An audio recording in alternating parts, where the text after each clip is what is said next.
Now, more than ever, humanity is at a crossroads that defies the imagination. Utopia or apocalypse? What will be the fate of planet Earth? It really is frightening to think of the risks we run every day. However, we have concrete evidence that we not only can, but will evolve over the coming centuries. Hard to believe? Well, the future is never certain, but one thing is clear. We have three possible paths to follow. The first is total collapse. Just imagine, a gigantic catastrophe threatening to destroy all of civilization, perhaps even driving us to extinction. The second path is less dramatic, but just as challenging. We reach a point where we can't progress any further. We become stagnant, neither moving forward nor backwards. And the third? The third is the most exciting: transcendence. This is where we surpass ourselves, reach unimaginable potentials, multiply into trillions, and transform ourselves in ways that today only fit into science fiction books. Remember, catastrophes are nothing new to us. Our ancestors survived asteroids, ice ages, supervolcanoes, and even devastating plagues. They always found a way to get back on their feet. Now, however, we face a different threat: ourselves. Since the advent of nuclear weapons, the risk of self-destruction has skyrocketed and is now more than 300 times greater than any extinction caused by natural disasters. It's a scary thought, but look, if we've already faced so many challenges and we're here to tell the tale, who's to say we can't face this one too? What are the real threats to our existence? Today there are 4 dangers that could change everything we know: nuclear war, climate change, biotechnology, and artificial intelligence.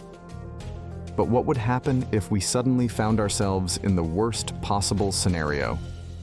At some point, let's imagine that we're in a world darkened by the soot of nuclear bombs, with global temperatures dropping by almost 18 degrees Fahrenheit. That's a chill that can't be solved with a simple extra coat, and up to 63% of the world's population could disappear. Although we have reduced a large part of our nuclear arsenal, there are still around 10,000 warheads lurking around. When it comes to global warming, the Earth is projected to warm by around 2.7 degrees Fahrenheit by 2100, which is already worrying. But what if I told you that the situation could escalate to an increase of 21.6 degrees Fahrenheit over the next few centuries? That's not just an extra tan, it's a crisis that could displace more than 1 billion people. Now there is a fascinating side to biotechnology. It could solve food shortages and disease crises. But there is also a dark side. Have you ever wondered if a small group of people could create a pathogen capable of causing a global catastrophe? Yes, we're talking about something that could be even more devastating than a global nuclear war. And finally, artificial intelligence. This could be an even more complicated threat to understand. It could be a great ally or, in the blink of an eye, decide that it wants all the planet's resources for itself, leaving us humans in the background. But let's be optimistic. Do we really need to worry about extinction? Despite all these risks, they are unlikely to lead to our total extinction. We are resilient. We are everywhere, from the desert to the tundra, and this gives us an incredible advantage. Even in a global disaster scenario where 99.9% of us were wiped out, there would still be 8 million humans left, more than at many times in our history. What's more, our ability to adapt is phenomenal. We no longer rely solely on slow, natural evolution.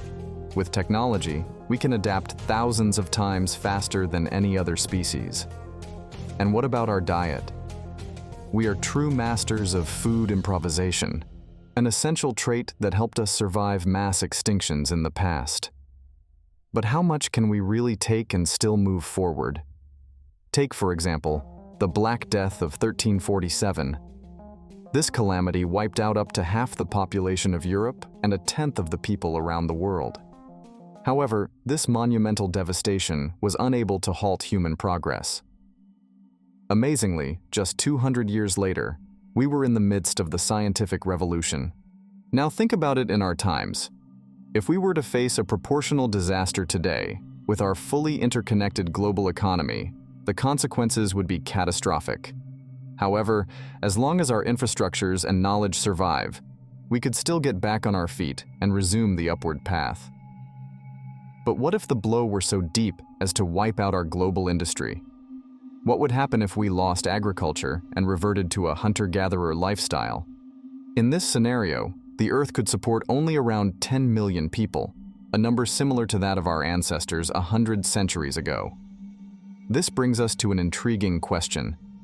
How many survivors would be needed to effectively repopulate the planet? According to population genetics and demography studies that explore the minimum viable size of a population to maintain sufficient genetic diversity and avoid inbreeding, the estimated number would be between 1,000 and 5,000 people. A really tight population bottleneck, and there's still a real risk that we'll never catch up. And the central issue is that our greatest threat does not come from a single catastrophic event. The real danger lies in the cumulative effects of multiple disasters that intertwine and interact in ways we can't predict. What if I told you that, in 2009, two scientists carried out a mental experiment that revealed how humanity could disappear completely? The story begins with a global war scenario that triggers a dizzying collapse in the world's population, along with industry and agriculture. In the second act of this dark plot, we see the Earth's natural resources depleted over the course of 2 centuries. And the grand finale? A devastating supervolcano eruption that tears apart what's left of civilization, leaving only a few survivors struggling in vain. Stop and think. It's not just a question of lives lost now, but of all the future generations that will never exist. Trillions of lives, unsung songs, unwritten poems, works of art that will never be created. All of this lost in our little corner of the galaxy, and perhaps in the entire universe. Hey, at least we won't have to pay taxes anymore, right? But all is not lost. In the frozen north of Norway, the global seed bank holds over 1 million samples of more than 4,000 plant species, a veritable treasure chest for rebuilding civilization. However, some thinkers are already aiming higher, literally. They propose lunar arches, like vaults under the surface of the moon, where genetic samples could be stored away from global disasters, erosion, micrometeorites, and solar radiation. But why stop at the moon? The real bet for our long-term survival is one that no other species on Earth has dared: to become multiplanetary. It would be a self-sustaining civilization on another planet. Not only would this drastically reduce the chances of our extinction, it would also open the door to a prosperous and long-lasting future. Of course, we would have our faults, and we would also face new challenges, but hey, who said the adventure would be easy? It would be nice to think that our civilization could simply continue as it is, without any major changes or disasters. That sounds comforting, but the truth is that the balance we know today may be much more fragile than we realize. Changes are coming, and fast. Technology and climatic conditions are evolving at such a rapid pace that we could soon be pushed in new directions, whether we're ready or not. And every 27 million years, it seems that the universe decides to reset the game here on Earth with a mass extinction, caused when our sun crosses an area full of asteroids in our galaxy. What's more, in around 1 billion years' time, the increased brightness of the sun will make our planet inhospitable to life as we know it. The oceans will begin to boil, and photosynthesis will be impossible. By the way, did you know that our tendency to focus on the negative is an evolutionary legacy that no longer serves us? Let's imagine an everyday situation to illustrate this. Suppose you found $100 on the street. Certainly, this would bring a feeling of luck and happiness. But now imagine that, on the same day, you lose $100 that you already had. The frustration and disappointment of that loss would be much more intense and long-lasting than the joy of having found the money. Even if the situations cancel each other out financially, the loss seems to weigh more heavily on our emotions than the gain. This phenomenon is one of the reasons why people are often more cautious about risking something they already own, even if the chances of gain are attractive. However, we have to think of alternatives. Perhaps living in an off-world megastructure, such as a gigantic space station that could house more than 1 billion people, with more than 1.85 million square miles of land available, the equivalent of India or Argentina, and built with lightweight carbon nanotubes. This structure could generate its own gravity through rotation, maintaining an atmosphere conducive to human life. Perhaps this is the kind of bold thinking we need to face the gigantic challenges ahead of us. Think about it. Since the Industrial Revolution, our quality of life has skyrocketed, contrary to all the bad news that usually dominates the spotlight. And it's not just talk, you know.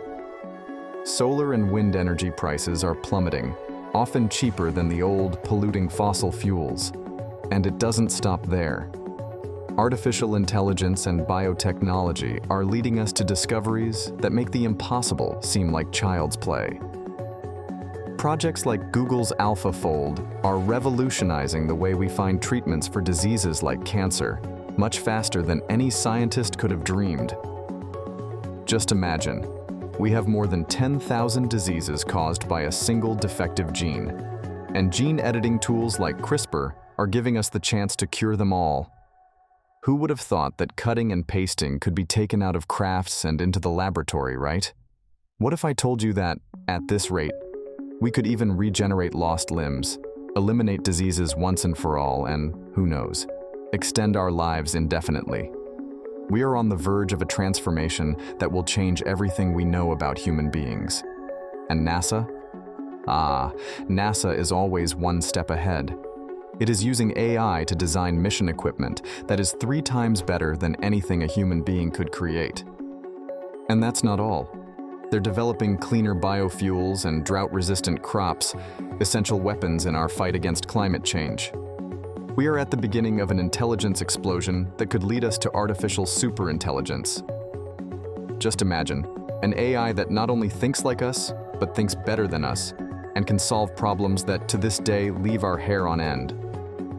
Of course, ensuring that it plays on our team is quite a challenge, but it's essential to ensuring a prosperous and secure future. If we manage to align this superintelligence with our values, we will have a future without disease, without hunger, where biotechnology will have stabilized the climate and biodiversity. A world where clean energy is as common as free Wi-Fi, and where science takes us to distant planets and moons. And what could happen if our thirst for energy continues to increase? By 2371, we could be controlling more energy than the Earth itself receives from the Sun. That would elevate us to the status of a Type 1 civilization. And if we continue at this rate, with an annual growth of 3%, in a few millennia we could reach Type 2, dominating all solar energy.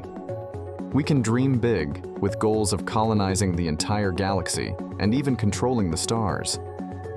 But these grandiose dreams would be realized by our descendants, who would be far beyond what we consider human today. Perhaps more important than these grandiose achievements is taking care of our home planet. If there's one thing that history teaches us, it's that we should never underestimate human capacity. So, did you like the video? We want to know what you think. Do you think we're really ready and resilient enough to face a series of challenges as intense as the ones we've just discussed? Leave your answer in the comments and let's debate together.